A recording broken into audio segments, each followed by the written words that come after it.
Welcome to Suvi Education. Today we will learn second part of the first lesson. Three questions of your book Honeycomb of class 7. In the second part, the king turned round and saw a bearded man running towards them. राजा ने पीछे मुड़कर देखा कि एक दाढ़ी वाला व्यक्ति उनकी ओर दौड़ता हुआ आ रहा है. His hands were pressed against his stomach. उसने अपने हाथों से अपने पेट को दबाया हुआ है. From which blood was flowing, जिसमें से खून बह रहा है. When he reached the king, he fainted. Fainted means lost consciousness, बेहोश होना. When he reached the king, he fainted and fell to the ground. जैसे ही वो राजा के समीप पहुंचा, बेहोश हो गया और जमीन पर गिर पड़ा. The king and the hermit removed the man's clothing. राजा और सन्यासी व्यक्ति ने उसके कपड़े हटाए and found a large wound in his stomach. और पेट में एक बड़ा घाव देखा. The king washed and covered it with his handkerchief. राजा ने उसको साफ किया और अपने रुमाल से कवर कर दिया. But the blood would not stop flowing. किंतु खून का बहना बंद नहीं हुआ. The king redressed. Redressed means dressed again.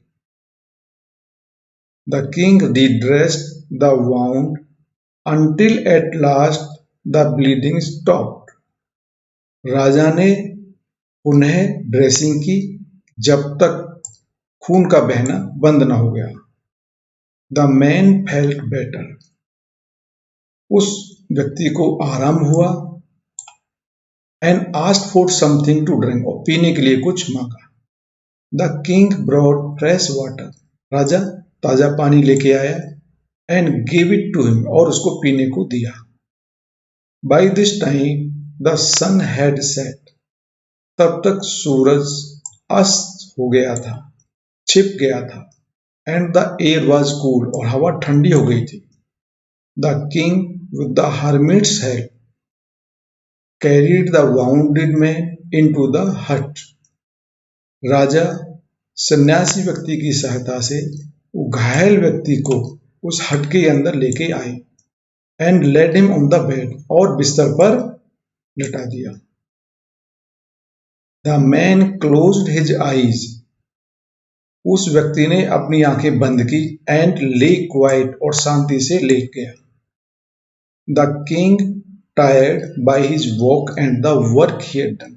राजा ने जो काम किया था दिन, उससे वो टायर्ड हो गया. And lay down on the floor and slept through the night. वो जमीन पर लेट गए और पूरी रात वहीं पर सो गए. When he awoke, it was several minutes before he could remember where he was or who the strange bearded man lying on the bed was. जब वह जागा, उसे कई मिनट बाद यह याद आया कि वह कहाँ था और बिस्तर पर लेटा हुआ वह दाढ़ी वाला व्यक्ति कौन था. Forgive me, said the bearded man in a weak voice. मुझे क्षमा कर दो, उस दाढ़ी वाले व्यक्ति ने एक कमजोर आवाज में कहा. When he saw that the king was awake, जब राजा जग गए थे. I do not know you and have nothing to forgive you, said the king. मैं आपको नहीं जानता और and have nothing to forgive you. और इसमें माफ करने जैसा कुछ भी नहीं है. You do not know me, but I know you. तुम मुझे नहीं जानते, किंतु मैं तुम्हें जानता हूं. I am that enemy of yours who swore revenge. Revenge means the action of hurting someone in return for an injury. बदला लेना।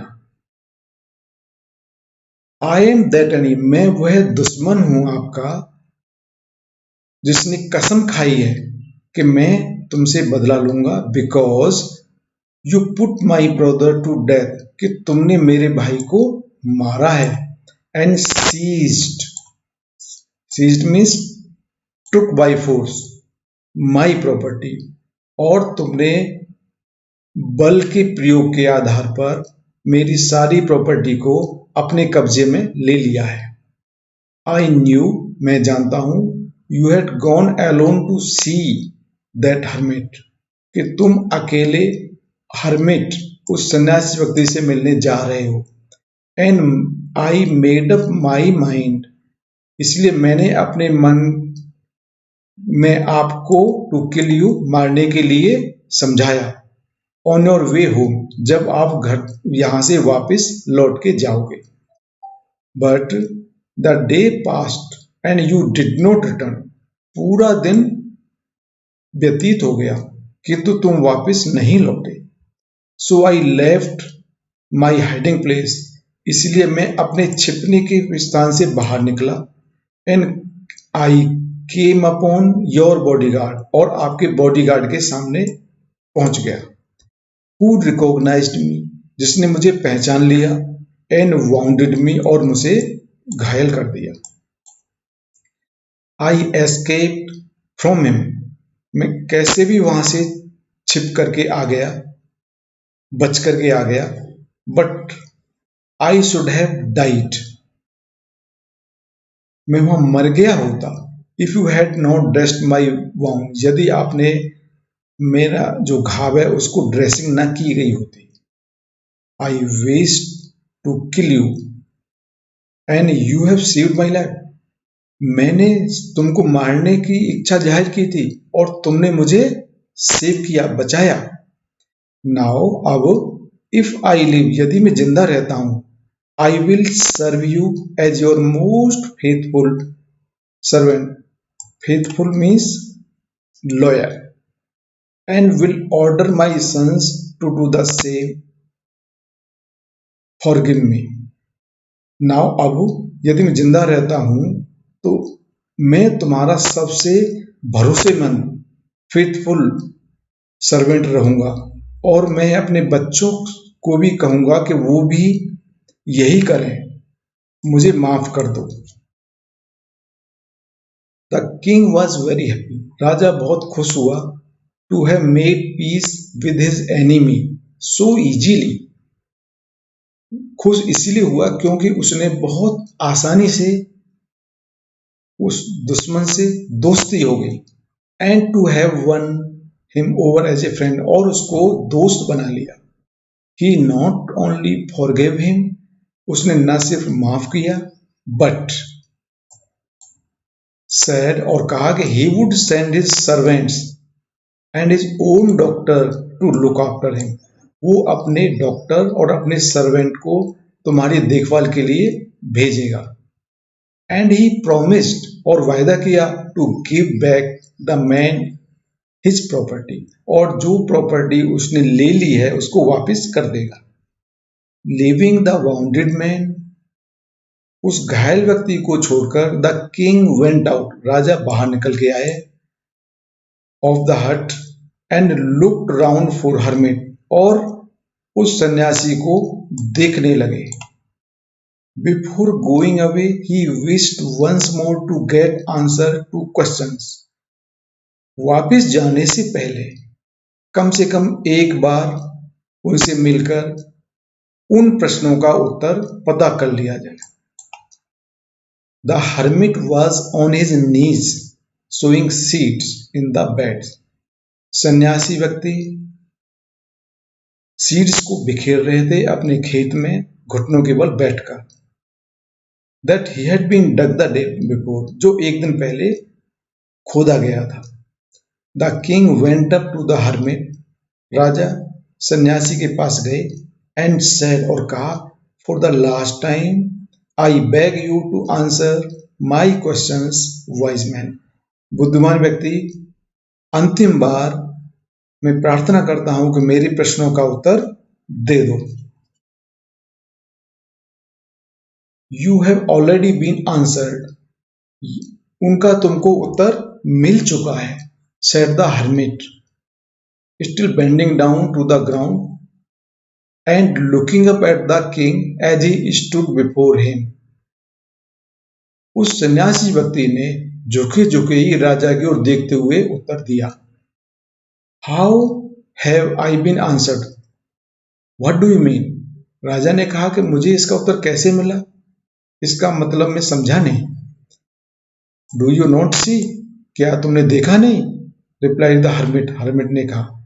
If you had not pitied my weakness, यदि तुमने मेरी कमजोरी पर कल दया नहीं दिखाई होती, and had not dug these beds for me, और मेरे लिए इस बेड की खुदाई ना की गई होती, you would have gone away, तुम वापिस चले गए होते।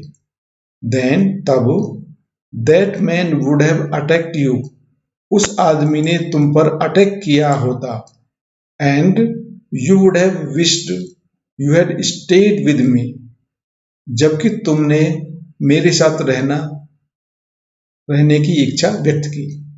So the most important time was when you were digging the bed, तो सबसे इम्पोर्टेंट समय उस समय यह था कि तुमने बेड की खुदाई की। And I was the most important man, उसमें मैं सबसे महत्वपूर्ण व्यक्ति था। And to do be good was your most important business, और उस समय तुमने जो काम किया वो उसमें सबसे महत्वपूर्ण कार्य था। Afterwards when the man ran to us, इसके बाद जब वो आदमी दौड़ता हुआ आया, the most important time was when you were caring for him, उस समय सबसे इंपॉर्टेंट समय ये था कि तुमने उसको केयर किया। Because if you had not dressed his wound, यदि तुमने उसके घाव में मरहम पट्टी ना की गई होती, ही वुड हैव डाइड, वह मर गया होता। Without having made peace with you, तुमसे शांति किए बिना ही वो मर गया होता। So he was the most important, तो उस समय वो सबसे इंपॉर्टेंट व्यक्ति था। And what you did for him was your most important business, और उस समय आपने जो काम किया वह आपका सबसे महत्वपूर्ण काम था। Remember then there is only one time that is important, and that time, याद रखो, there is only one time, सिर्फ एक ही समय है, दैट इज इंपॉर्टेंट, वह बहुत महत्वपूर्ण है, and that time is now, वो अब है। It is the most important time, वह बहुत मतलब इस समय बहुत ही महत्वपूर्ण समय, क्योंकि it is the only time we have any power to act. यह इतना इंपॉर्टेंट समय है अभी कि इस समय जब आप कुछ कर सकने की स्थिति में होते हैं। The most necessary person is the person you are with a particular moment. उस समय जो सबसे इंपॉर्टेंट है, सर्वाधिक महत्वपूर्ण व्यक्ति वह होता है जो आपके साथ एक विशेष क्षण में हो, मोमेंट क्षण में हो। For no one knows what will happen in future, कोई नहीं जानता कि भविष्य में क्या होगा। And whether we will meet anyone else, कि हम किसी से मिलेंगे। The most important business is to do that person good, because we were sent into the world for that purpose alone. सर्वाधिक महत्वपूर्ण काम उस व्यक्ति की सहायता करना होता है, क्योंकि हमें इस संसार में इसी काम के लिए भेजा गया है। This story was a retold of Leo Tolstoy. There is a comprehension check questions. Complete the following by adding the appropriate parts of the sentences given in the box. Now see that here, just see. Many wise men answered the king's question. Now match here, which will be? There are the options, but the bleeding would not stop. No answer three questions, but the answer was so varied that the king was not satisfied. So this is the first one. We will match here this one.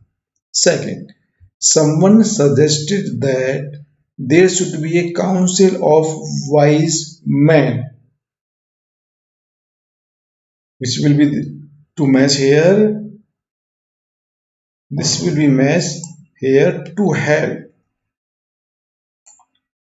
the king act at the right time.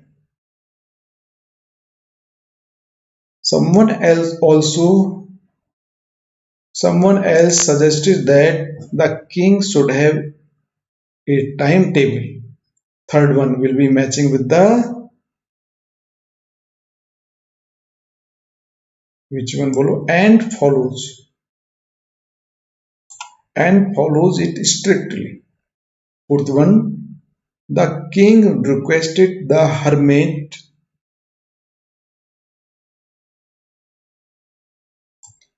to answer three questions. Okay, last one, but the building would not stop. The king washed and dressed the bearsman's wound, but the building would not stop. Thank you. That's all for today. If you like this video, give it a big thumbs up, share it, press the bell icon and subscribe to Savi Education for more educational videos. Thank you.